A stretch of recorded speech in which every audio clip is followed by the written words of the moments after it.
Hello, everyone, and welcome to another episode of the Ramen. This is a special podcast where we're going to have a kind of an off-the-cuff conversation with an activist named, and I know I'm going to say this incorrectly, Kristen Auclair.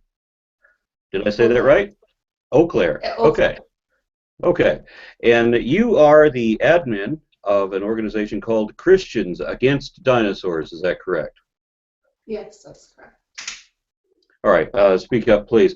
And I'd like to hear your story. I'd like to hear what got you started in this. What is your motivation? What is it that your organization is trying to say or do? So I guess first off, it's not my organization. We're kind of a grassroots movement. I have about 12,000 members right now. That are actively engaged in it at the moment. I grew up in Massachusetts, so me being open about religion and everything like that was never really an option. And then I kind of found this outlet at the Christians Against Dinosaur group, people there that organized it and just really took off with it. It was kind of like a second home for me. Okay, so what is the organization about? So we really only have two basic tenets, and one is Christianity, all different sects of Christianity, lots of different beliefs and belief systems as far as that's concerned. And then the other tenet is just believing that the dinosaur theory isn't true. Okay, what do you mean that the dinosaur theory isn't true? Give me an idea what you're talking about. So, where paleontologists and scientists say that dinosaurs once existed, they didn't. Okay, I would argue that I have a dinosaur living in my dining room, and I have a couple more that are living in my backyard in a pond. They're what are those fish? What? What are they? Well, one of them is a parrot, and the other two are ducks. Okay, well, we're Christians Against Dinosaurs, not Christians Against Birds, so I think you're safe. Well, birds are dinosaurs, though, by direct classification. They're not, though. They're birds. Okay, they actually are dinosaurs, and there's a way to prove that, but it's long and complicated, so I'm not going to get into that first. What gave you the impression that dinosaurs were never real?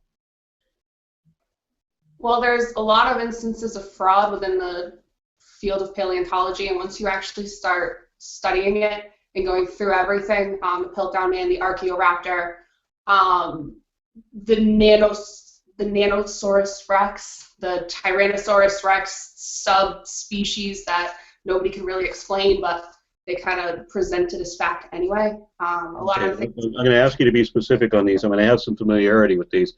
I know, for example, the Piltdown Man, the story behind that. A lot of people present that as if it was a fraud that was being performed by evolutionists to defraud the rest of the world, and in fact that was a fraud that was perpetrated against, apparently, the London Museum. One of the primary suspects was actually the author of the Sherlock Holmes series, Sir Arthur Conan Doyle, who had a grievance against the Royal Museum in that he wanted to believe in magic. He literally believed in fairies, and he objected to the museum having a stance on methodological naturalism. So he wrote in one of his earlier books about how to fossilize or how to falsify a human fossil remains, and then later, as his next-door neighbor was doing this dig for archaeological finds, and he knows the source, he knows the location for that. So this is one of the reasons that he's a suspect for having planted fossils that he had prepared in order to fool the paleontological community.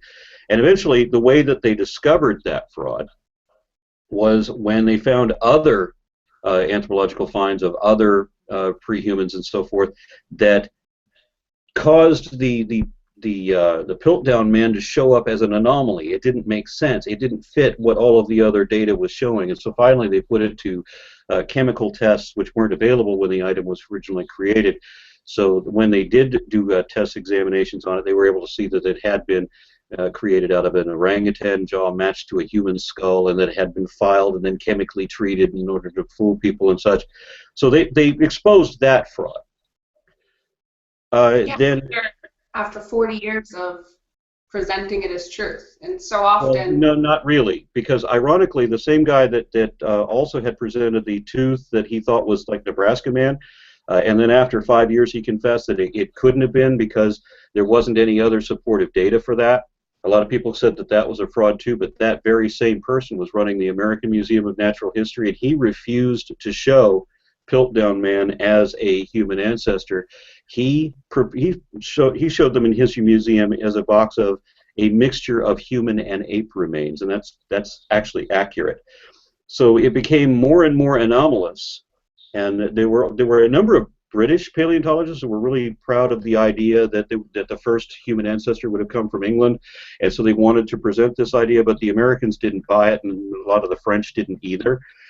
So it kind of get pushed to the side until somebody started realizing that none of these features on Piltdown Man actually match what they were finding in all of these other legitimate finds. So a lot of the creationists ignore the plethora of legitimate finds that actually was the thing that revealed that Piltdown Man had to be a fraud. And that's what caused them to test it and scrutinize it more deeply, because it just didn't match the data that they had.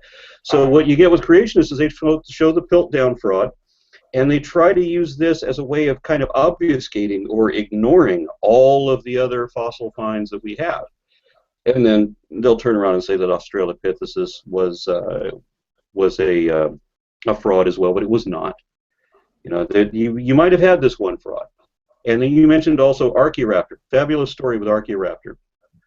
And the guy that bought Archaeopteryx, Stephen Zirkus, I've been to his museum in Colorado.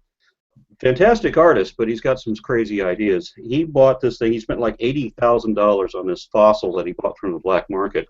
And he had it looked at by a number of scientists, all of whom told him that it looked like a composite of different fossils that didn't belong together. But after you spent $80,000 on something out of your own money, you don't want to hear that.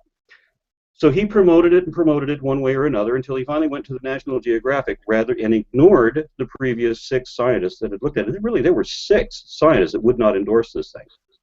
And so finally it was exposed that it was, in fact, a mixture of 2 different fossils. One of them is a spectacular transitional species called Microraptor, which was actually everything that he would have wanted the whole fossil to be. They actually had the first half of it. They just didn't recognize what a dramatic find that was. That was Microraptor, and that was mixed with some other bird.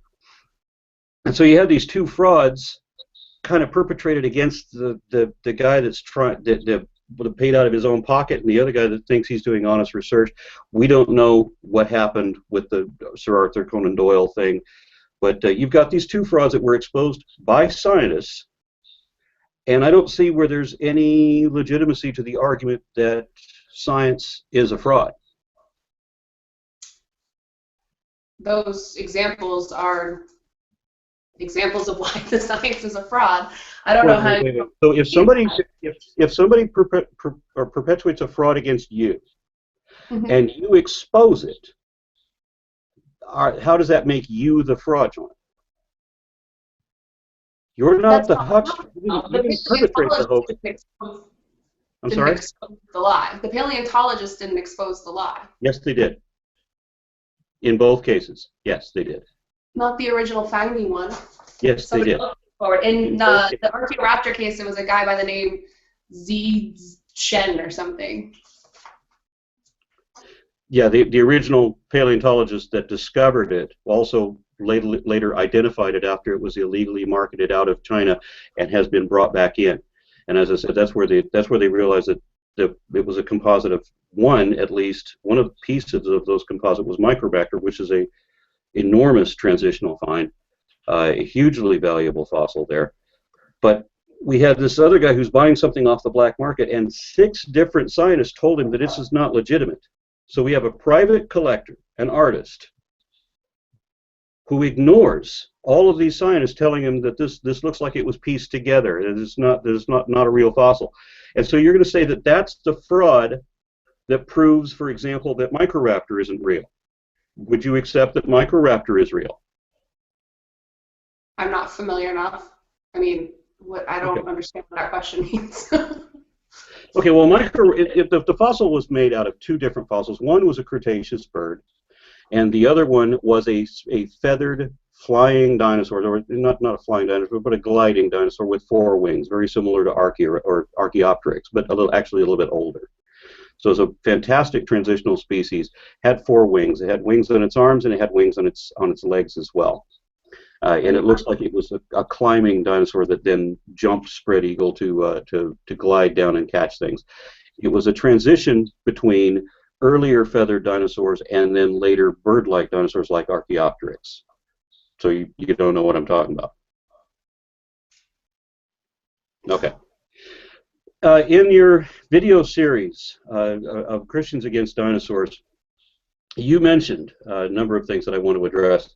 You said that that Richard Owen had invented dinosaurs, and that some years later that he'd invented the concept in 1842, but that the first dinosaur fossils weren't discovered until 1854.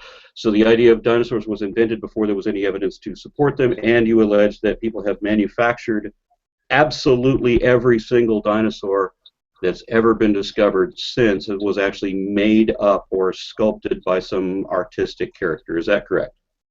There's only a couple thousand of fossils that have been found, so yeah. It's not a couple thousand fossils? What kind of fossils are you referring to that you say there's only been a couple thousand found? The actual dinosaur fossils that we're talking about right now. Okay, are we excluding dinosaurs? Because I'm confused as to what you think a dinosaur means and what you think maybe a fossil means, because I'm wearing one right now. I was a paleontology student. This was a gift from my paleontology professor. This is a trilobite. Do you accept that this is real? It's Christians Against Dinosaurs, not Christians Against Fossils. So okay. So you'll also accept this. This is an Ammonite. I dug it out of the ground myself. Okay. Okay. It looks like a rock to me. You're not going to suggest that I sculpted this. It looks like a rock. Well, it is actually a rock. I've got another one very similar, different species, but you accept that this was once a living creature. It kind of looks like a snail. It was actually more like an octopus that lived inside a shell. All of them are extinct now, but it was Ammonites, one of the most popular invertebrates of the Cretaceous era. So I just want to clarify, you're not saying that all fossils, you're just against the dinosaurs.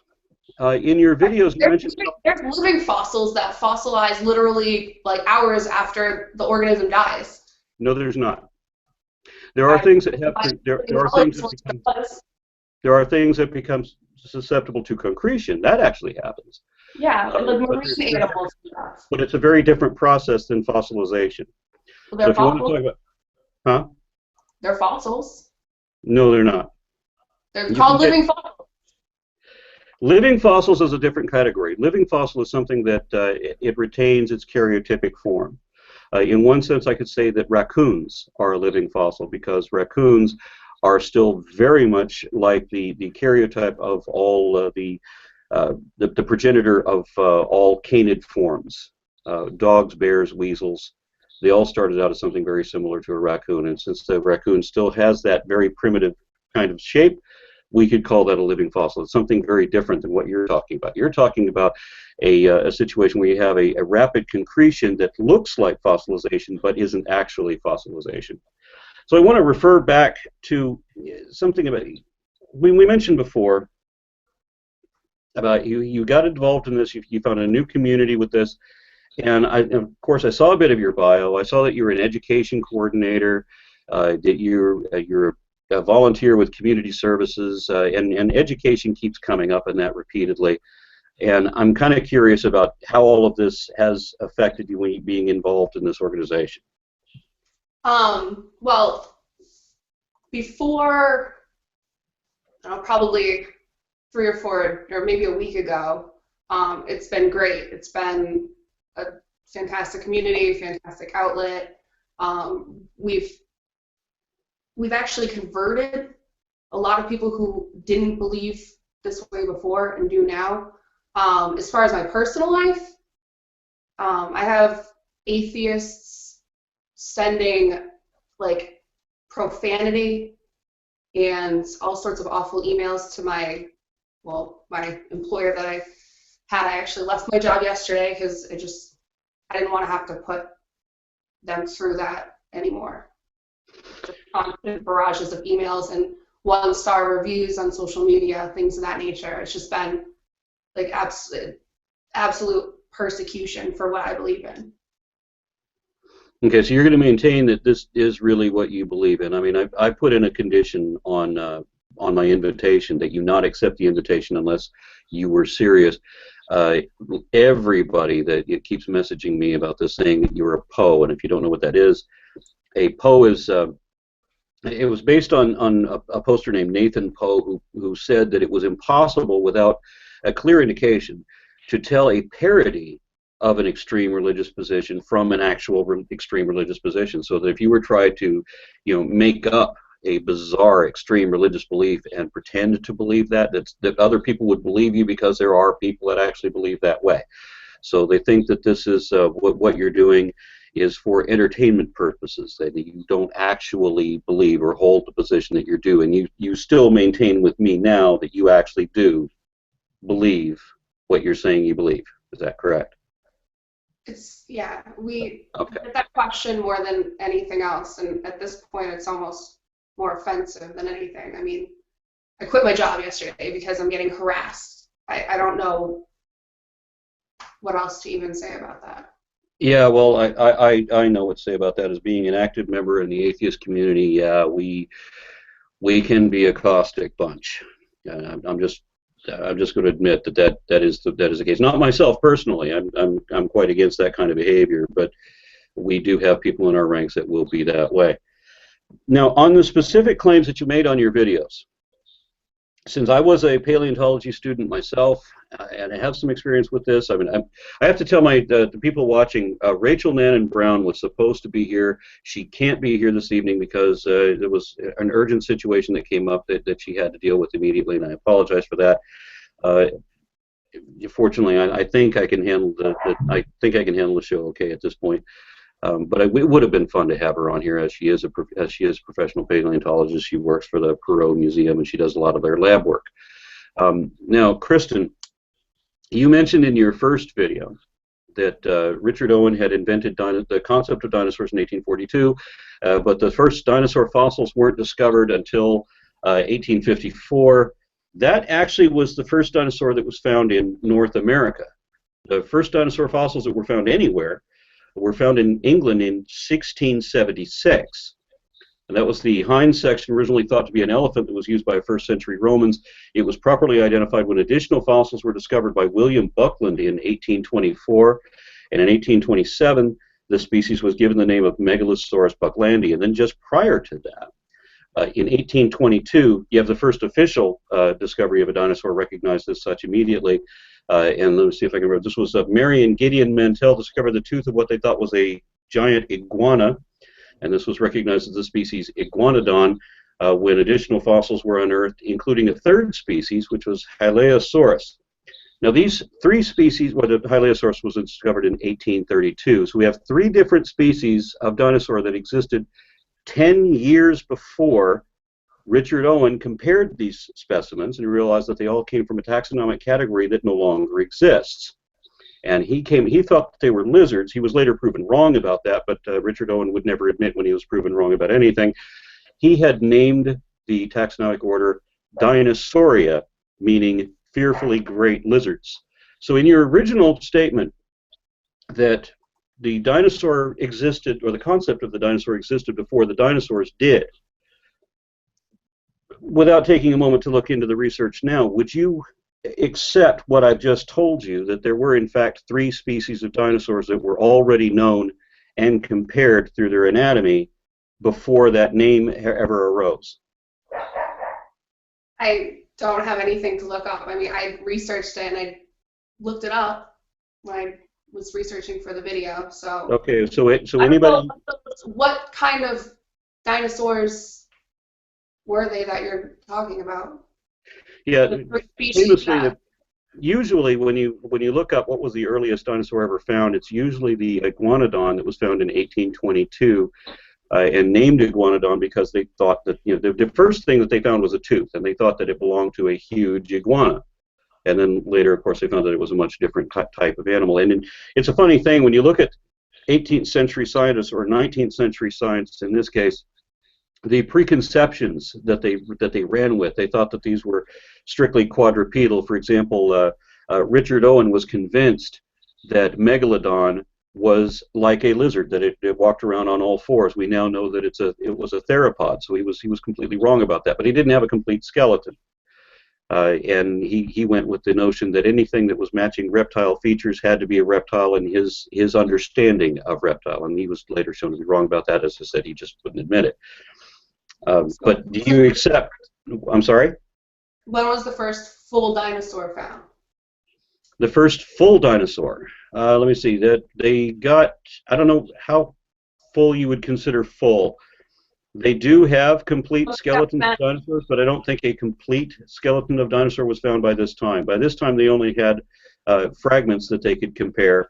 They had the hind sections, the pelvis, the legs, and that was actually used as the definitive material on what made these what they were. They could recognize features like hollow bones that like birds have. They could also recognize that they had reptilian traits, and when they identified that you have reptilian traits, realized that they can't be dealing with the structure of an elephant here. And then it had a bird-like pelvis, so they had to make estimates of what kind of animal this was, and they were defined dinosaur as being a reptile that had legs that supported the animal directly underneath instead of splaying out the way that normal lizards do. But they still called them fearfully great lizards. As a matter of fact, they called practically everything lizard, even when it didn't look anything like a lizard. Okay. So there were three. When was the first full dinosaur found? Again, I don't know how full you're talking about full. I mean, I know of several full dinosaurs that were found 100% complete, but that wasn't until many decades later. Right now, we're only talking about when there are several different types of fossils that you'll find. Some of them, like in the Liaoning Province in China, you'll find complete dinosaurs that are laid out like in a lava flow, and you can pick up pieces of shale, split them apart, and you've got a complete fossil in between the sheets. But in most other cases, like in England, for example, what you'll find is disarticulated fossils, and you'll have to piece it back together. And very often, when you have something that has died in a natural environment, it will be it'll be partially eaten by other scavengers and such, and so you may not be able to find all of the pieces. And that was the case with the first few dinosaurs that they found. They found a good deal of vertebrae, ribs, portions of skull, and everything, but it was decades later before either Megalodon or Iguanodon were completely rendered. It wasn't until a couple decades later, I think, that they found the first complete Iguanodon. And when they realized that it wasn't the four-legged lizard-like animal that Sir Richard Owen thought it was.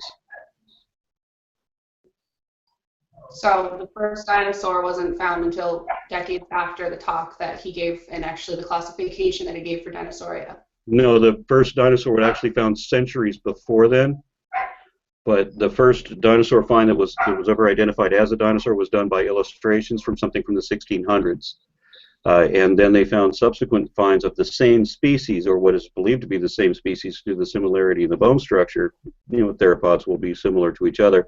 Was identified as Megalosaurus in the early 1800s, in 1824.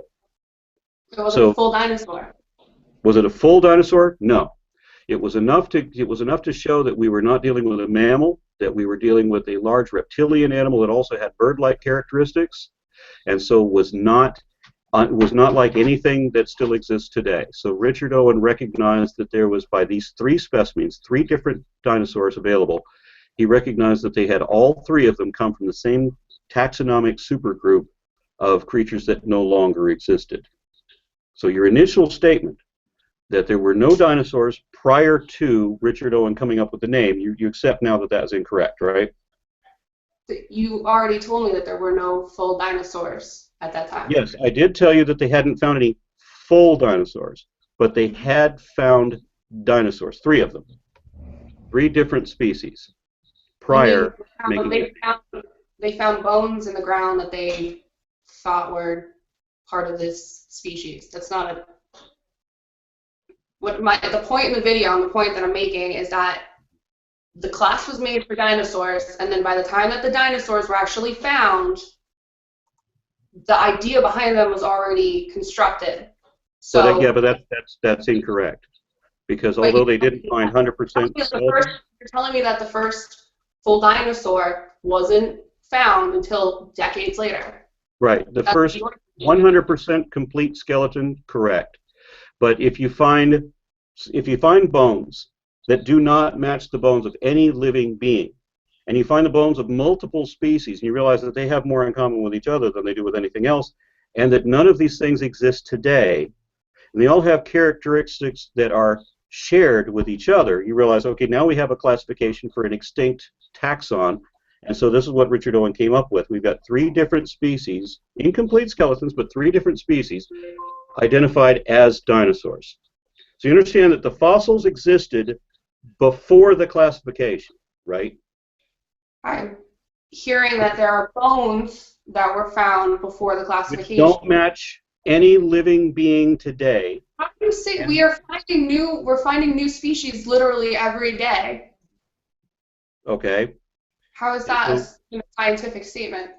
Okay, so you acknowledge that they found fossils for animals that do not exist today, that had traits in common with each other to justify the classification of dinosaur.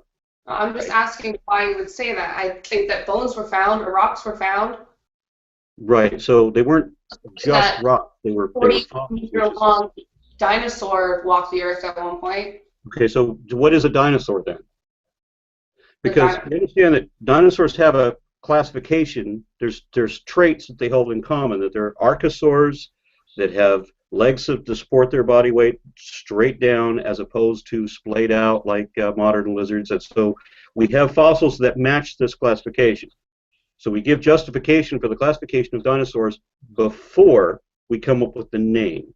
You understand that, right? The fossils were found. They weren't manufactured by paleontologists. They weren't put together out of rubble and spackle.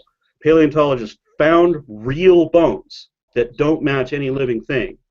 And they were related to each other by their similarities and therefore given a collective taxon, which is dinosaur. You understand that, right?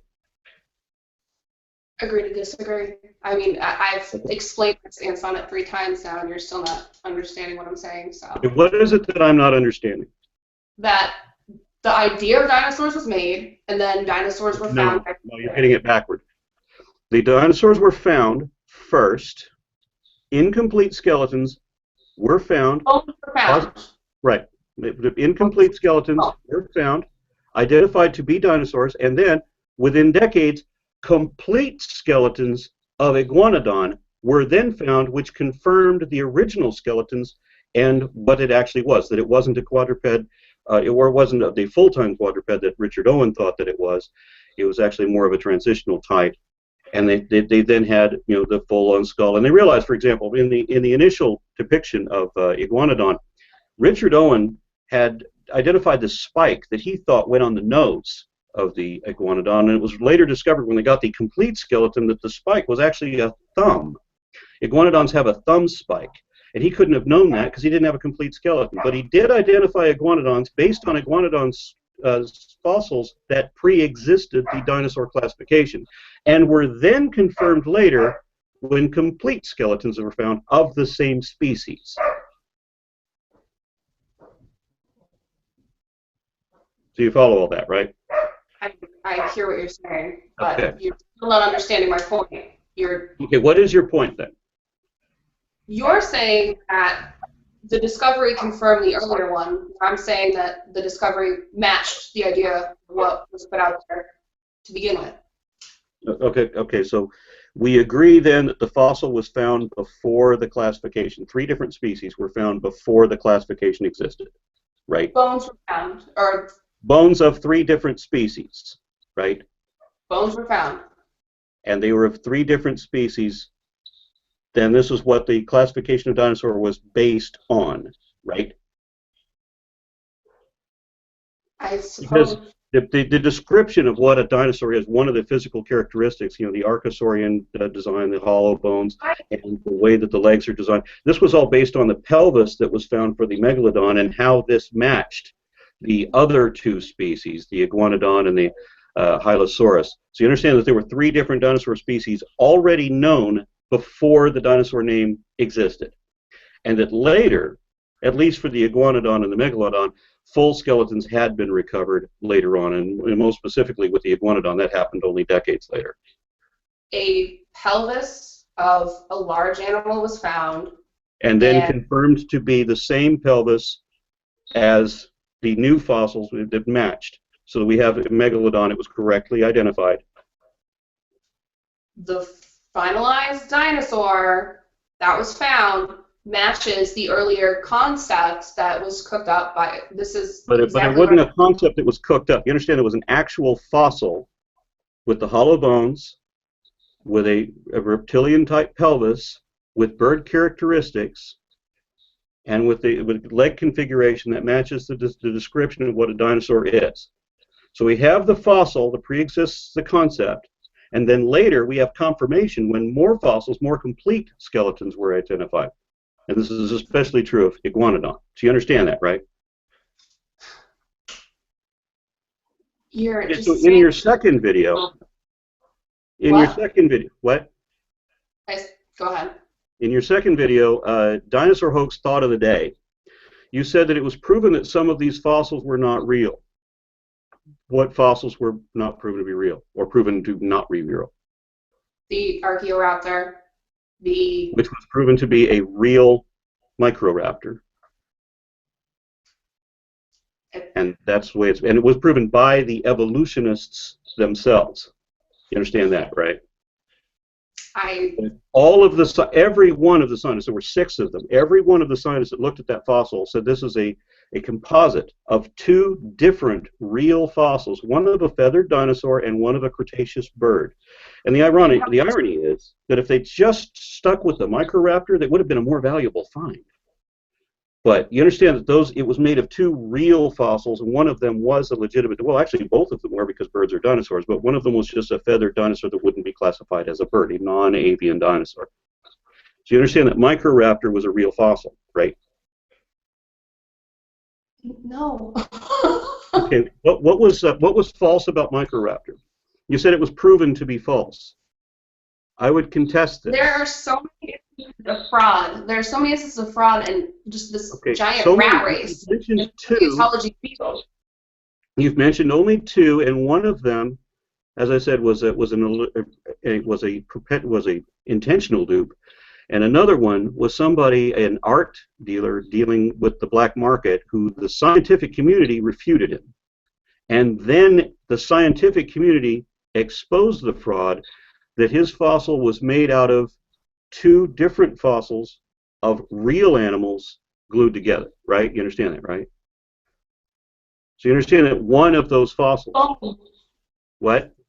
It's bones. Yeah, it's complete skeletons in this case because of the way they're laid out. And as I said, this is from the Liaoning province, where you get the animal is killed in a lava flow and then buried over rapidly, so you get the entire thing. It doesn't get a chance to get predated. There's no vultures or anything eating away at this. It's actually, you get a complete skeleton, feathers and all. And then after it's been pressed and everything, in modern day, you crack it open, you get the complete skeleton. I can show you an example of this that I've got queued up. You'd probably like to see this one. Let me see if I can get this ready. See if I can share my screen with you. Let's see. Take a look at this one. Can you see that? Do you see this fossil here? This is one of the fossils like what I'm talking about. You get a complete animal. Obviously, this is a dead animal. It looks like a bird. It very much looks like a bird, yeah. But it is, you can see the long tail here, which is a strictly dinosaur trait. It also doesn't have a beak. It has teeth. Interestingly, these teeth also have venom glands up in the skull area. So this actually had a poisonous bite. The wings were too small to fly. It did have feathers, but it couldn't have flown with them. It was a small predator. And you can see this is a whole animal here. It's a complete animal. And this is a non-avian dinosaur. So do you dismiss that this is just bones? Because I mean, this is bones, this is shadows of flesh, and also of feathers. I can honestly barely see it because it's about a centimeter tall on my thing, and it looks like a bird to me. Well, it would, except of course for the teeth and the beak and the long tail that you wouldn't have with the kind of fraud that you're talking about. Now let me see if I can unshare my screen. I don't usually do this. Okay, so that should be back to you. Okay, so getting back to the next one, let's see. In your third video, you described an experiment where somebody put a leather jacket onto a kite and saw that the kite fell straight down. Well, I'm not terribly surprised at that.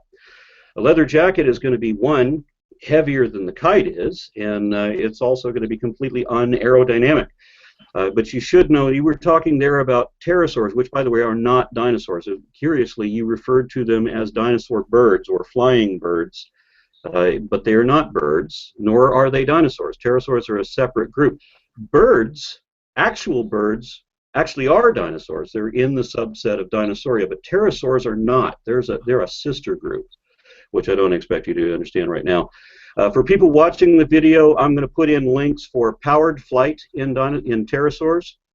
There's another video on pterosaurs, flying dinosaurs, which again is misnamed, as I just said, but it explains how they've done studies on the type of brain, the type of eyes that it have. I mentioned, you said that the large eyes of pterosaurs were proven not to be any good in flight. In fact, they've actually shown that the stability that they had, the same type of areas that the birds have developed in their brains is actually more developed in pterosaurs. Pterosaurs were more advanced flyers than birds are.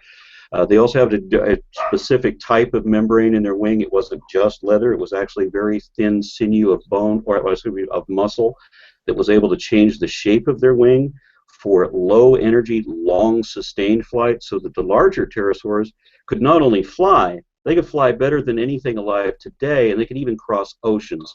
I will also include a link for flying monsters with David Attenborough, and Paleoworld, which is a flight of a robotic pterosaur using servo motors to control its wing shape. That was a pretty dramatic demonstration. Now, if you don't mind, in your fourth video, volume of food, you said that the large sauropod dinosaurs like Brachiosaurs had a mouth, or at least a head, that was on par with that of a human head, and that they had to eat 1,000 pounds of food per day with no grinding or shredding mechanism, that they would have to graze an area of 2.5 square miles, and that some unnamed source, because you didn't give the source there, imagined that they could only walk 0.02 miles per hour, and that there were too many herbivores for the vegetation available. And I looked it up, as I think everybody should, and the smaller Brachiosaur skulls have a mouth on them that's so large that they could swallow a human head without any effort. And the larger Brachiosaurs were able to swallow a 200-pound man in a single gulp. And you were correct that they didn't have any means of grinding them, or they certainly don't chew them because they're reptiles. And the research doesn't show that they had gastroliths like birds do either. I mean, the carnosaurs did, the two-legged dinosaurs did, but the giant sauropods apparently did not. But apparently they didn't need it. I'm referring to a story, or a peer-reviewed journal, Biology of Sauropod Dinosaurs, The Evolution of Gigantism by P.M. Sander et al., February 2011. In that story, they said, or in that peer-reviewed journal, they say that the small head was possible because food was ingested without mastication. Both mastication and gastric meal would have limited their food supply intake. Scaling relationships between gastrointestinal tract and basal metabolic rate suggests that sauropods compensated for the lack of particle reduction with long retention times, even at high uptake rates. And I'm going to spare you the rest of this, but I've got paragraphs that were quoted from this talking about, for example, how fast they could walk. The summary is that some of them were rated as being able to walk 35 miles an hour, and that this was the smaller ones, and that some of the larger ones could go even faster. No, other rates put down 20 kilometers per hour appear to be possible on preliminary computer-aided engineering. So I don't know where you got 0.02 miles an hour. Apparently they were a lot faster and a lot more efficient. They also had avian lung system, where they had lungs dispersed throughout the entire body, and they were much more efficient in their oxygen consumption than mammals were, which is one of the reasons they got to be so freakishly big, and also much more energetic than mammals could be. But if you don't mind, I think we're going to move on to your next video, your 5th video in Mythbusters. You said that you cited as indisputable a a medieval interpretation of the Bible in the Age of Generations that was done by Bishop Ussher. It's curious that you said it was indisputable, because that has been disputed by mainstream Christianity as well as by scientists and historians.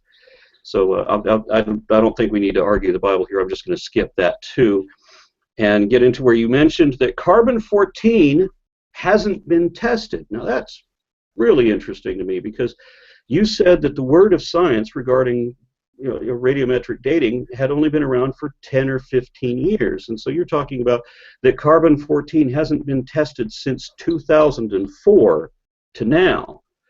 And actually, the first radiometric dating that had been done was in 1905, so add another 100 years to that.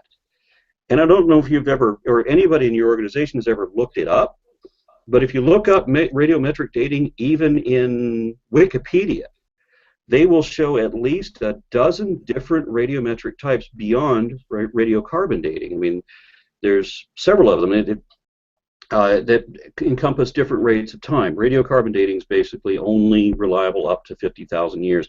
So if you're getting close to that range, you should use other methods, and paleontologists typically do. They'll use 3 of them concordantly just so they can triangulate an exact date. And by the way, this is absolute dating.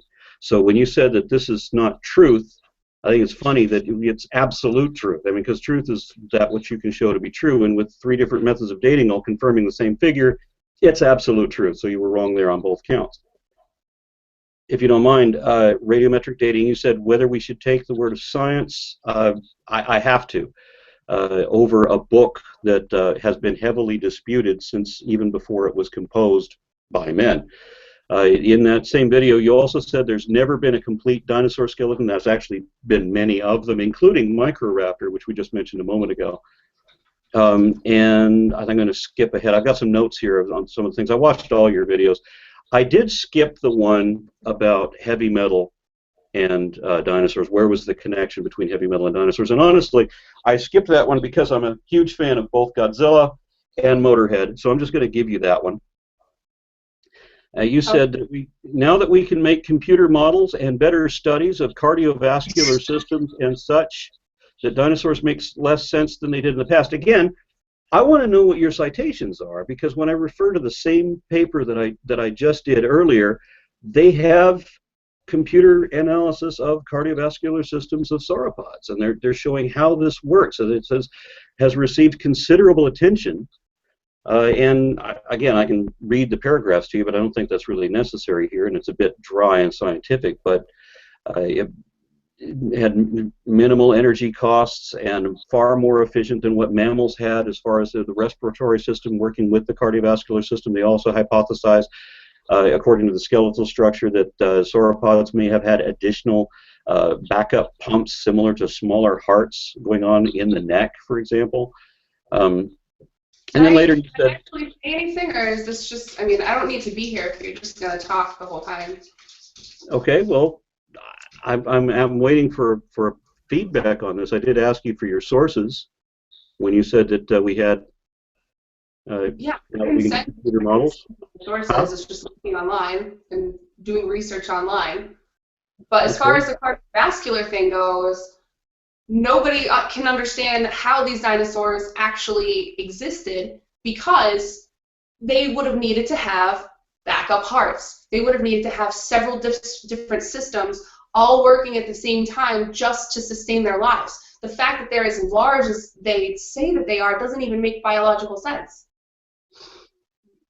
Okay, but it does, according to the very things that you cited before. I mean, the study, this one that I'm reading from right now lists 1, 2, 3, 4, 5, 6, 7, 8, 9, but at least a dozen other studies all confirming that sauropods had four-chambered hearts and everything necessary to maintain their structure at their size.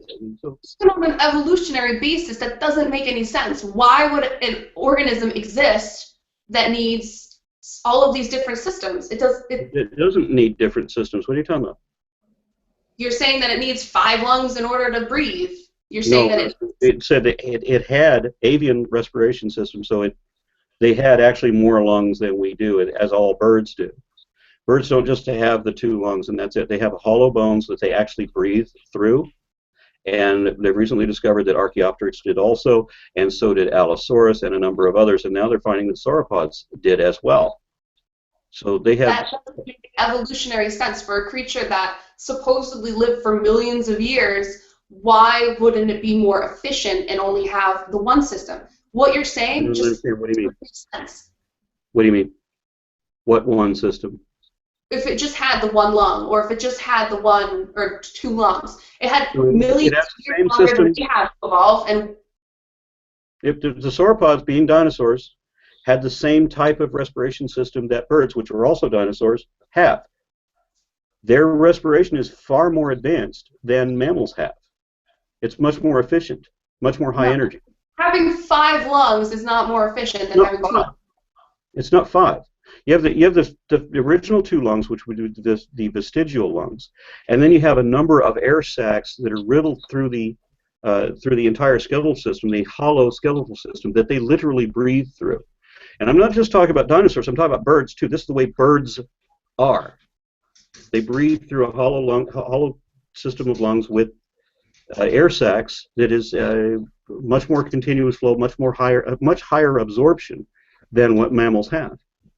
So if birds are dinosaurs, what you're saying, yeah, and they've had, how many millions of years are you saying that they've had since the beginning of dinosaurs?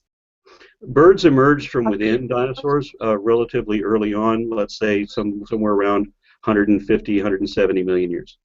So how does that work then? I don't understand. Time in order to evolve, and now they're the size of my hand instead of 40 years long. Like, in an evolutionary sense, I'm assuming you believe in evolution and all that.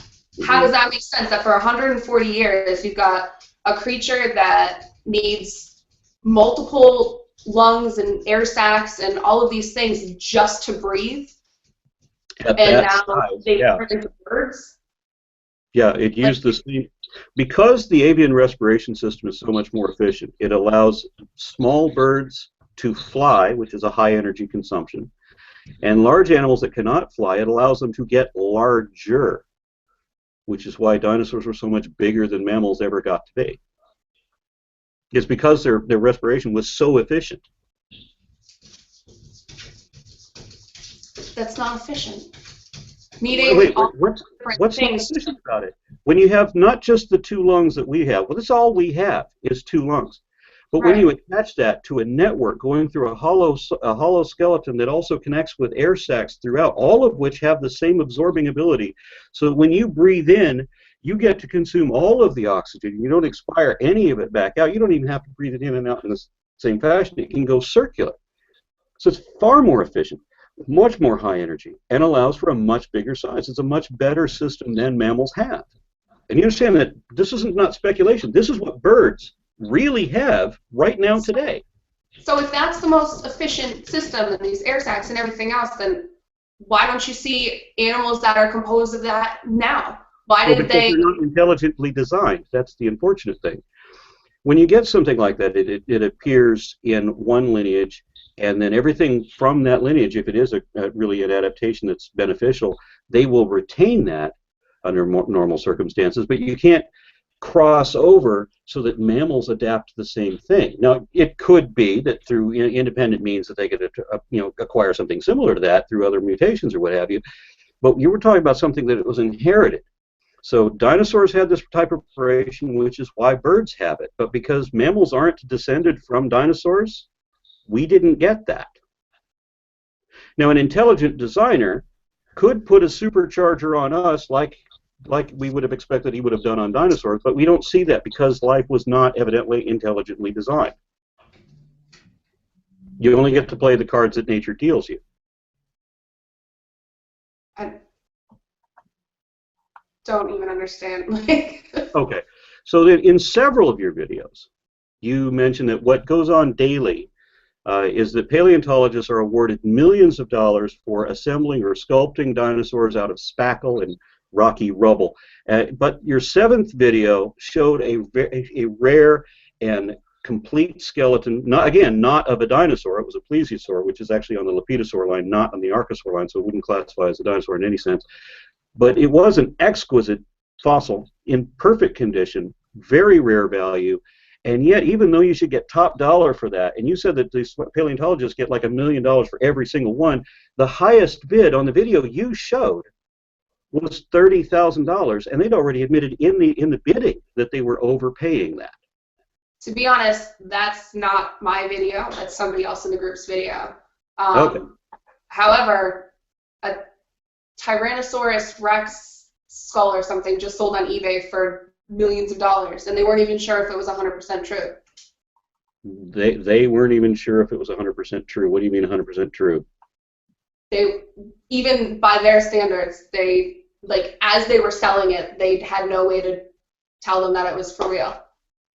Okay, well then somebody's a foolish buyer then, because there's always a way to tell if it's real. I mean, just in a momentary search, when you said that people have an option, when you laid out your rubble, right, your pieces of rocks, and you handed out a spackle and said, okay, if you're a paleontologist and you're going to construct a Brachiosaur because we tell you that this is going to be a Brachiosaur, and so we have to manufacture a 40-meter Brachiosaur out of your pieces of rock, because what's on the line is millions of dollars.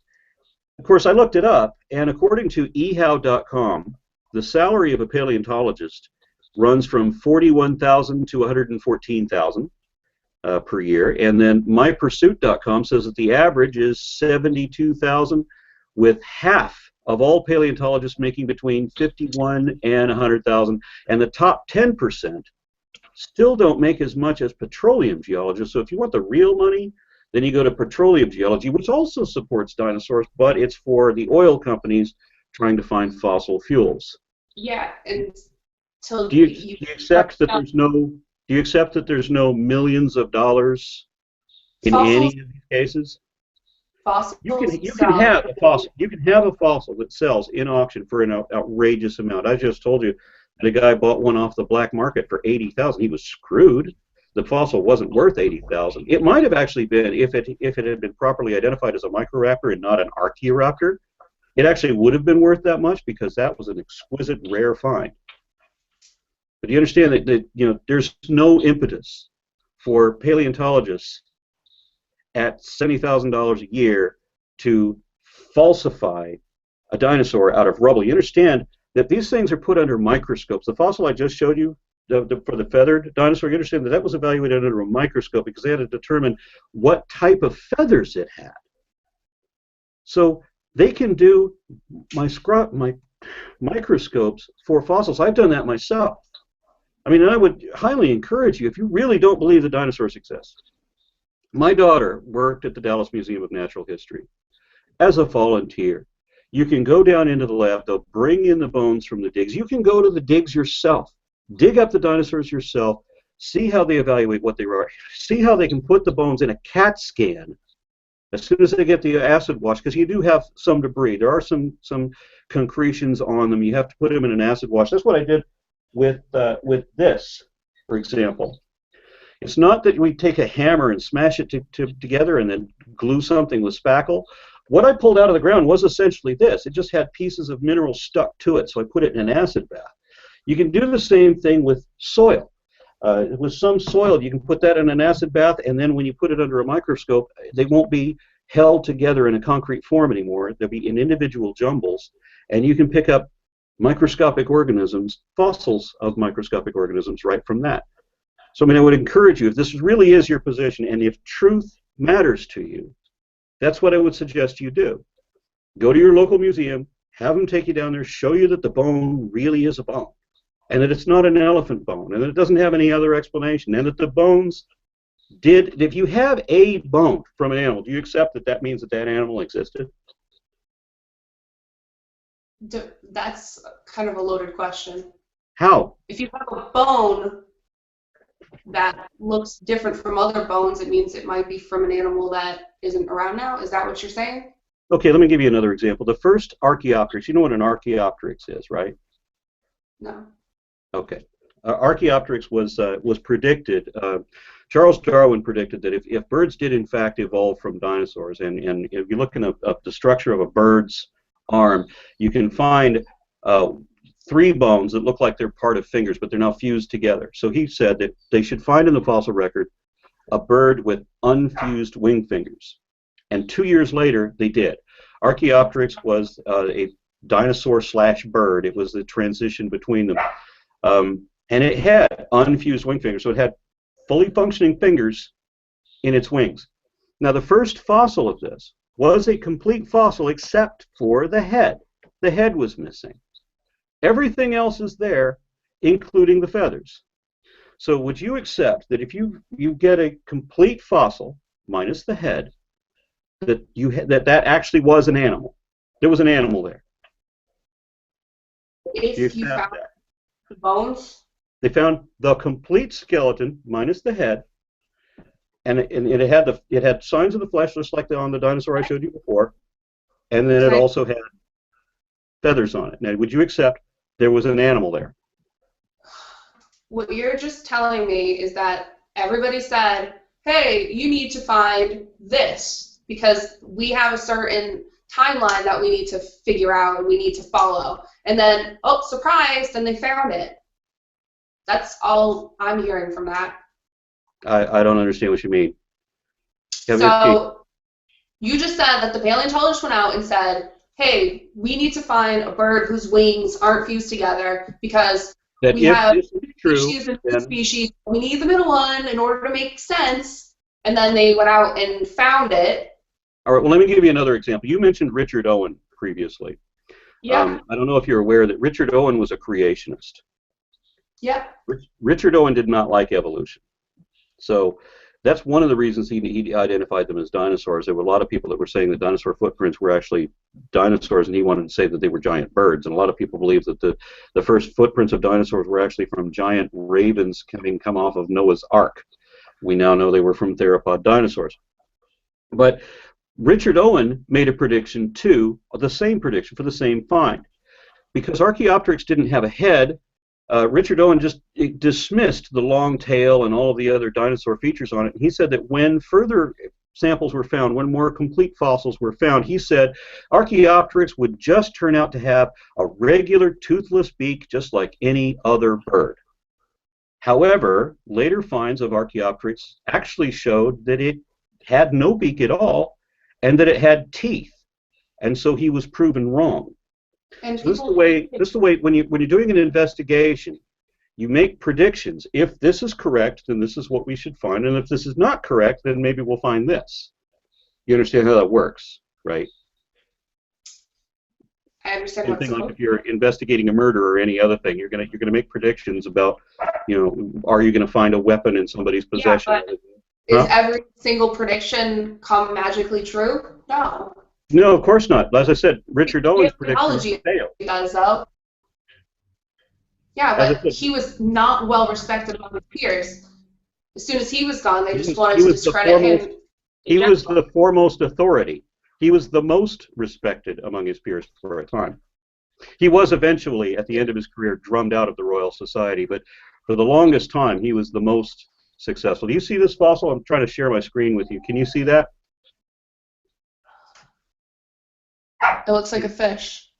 It does, but it's actually a reptile. And this is a very important fossil because the first fossils of this, again, were incomplete. They found a flipper foot. They found the skull. They found pieces of vertebrae. They were able to identify that they were reptilian, that the bones matched a reptile design. And so they thought for the longest time that they were dealing with some sort of a crocodile, although these were found in England, and they were found before dinosaurs were known about. And then they found this remarkable fossil, and nobody would have realized until that time that this actually had the shape of a dolphin, because it only found individual bones at this point, and then they had this. marvelous skeleton to show you that this thing actually had dorsal fins. It was more like a dolphin. And this confused people a lot, because why would God build a dolphin out of a reptile, right? Why would that happen? Now, evolution does that, because you have to start with what you've got. You can't just trade pieces side to side. You can have convergence where you have mammals adopting this streamlined shape for water. You have reptiles adopting the streamlined shape for water. The same shape works in both instances, but the internal skeleton is still going to be a reptile in the case of ichthyosaurs like this one, or it's still going to be a mammal and still have to have lungs in the case of mammals. So you understand that when you find this... Wasn't the ichthyosaur... What? What? So if you find this fossil, would you admit that you found the remains of an animal? That there was an animal there? Wasn't there an instance of a fossil of one of those sitting in a museum for 116 years before somebody realized that it was spackle with a bunch of paint on it? I'm not aware of any such thing, no. If you can give me a citation, I'd be happy to look into it. But I'm not aware of any such thing, no. So when you find this out in the wilderness, would you accept that you found fossil of an animal and not just bones? That meant that an actual animal that really existed? The bird that you have up there? I'm sorry? What animal? What are you talking about? Oh, that was the previous fossil. I'm now trying to figure out how to unshare my screen. There we go. There I'm back. Yeah, that was the earlier fossil, the dinosaur that had feathers on it. So when you find these things, you accept that you found that there was an animal there, that the reason that fossil exists is because an animal existed to make them. Right, you accept that? Put together from organic materials. Okay, so a fossil is put together from organic materials. That's like what you said before in your video, that a bone is eventually replaced by minerals and so forth, and so it becomes fossilized. It becomes a rock in the shape of a bone, kind of like a cast, right? Right.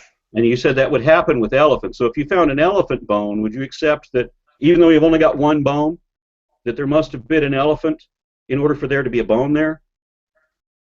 An elephant bone, yeah, sure. Yeah, but you would accept that for an elephant bone. So if you find a dinosaur bone, would you accept that there had to have been a dinosaur there? Elephants are alive today.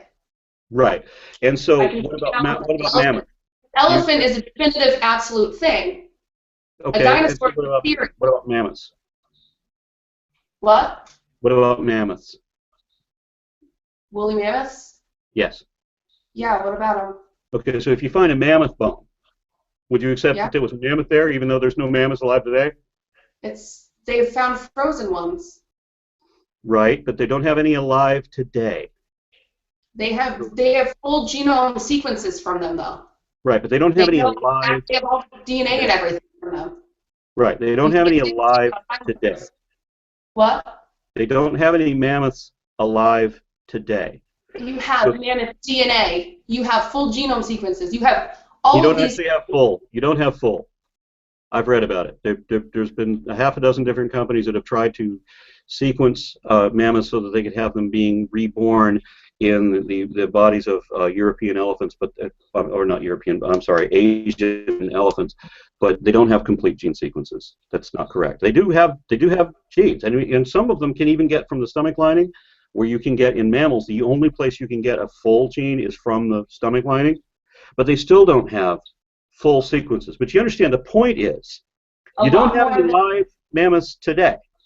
So if you find mammoth tusks, for example, which are really distinctly mammoths and not belonging to an elephant, would you accept that that is proof that a mammoth existed?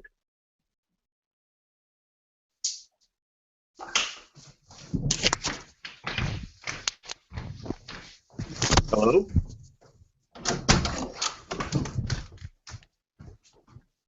Hello?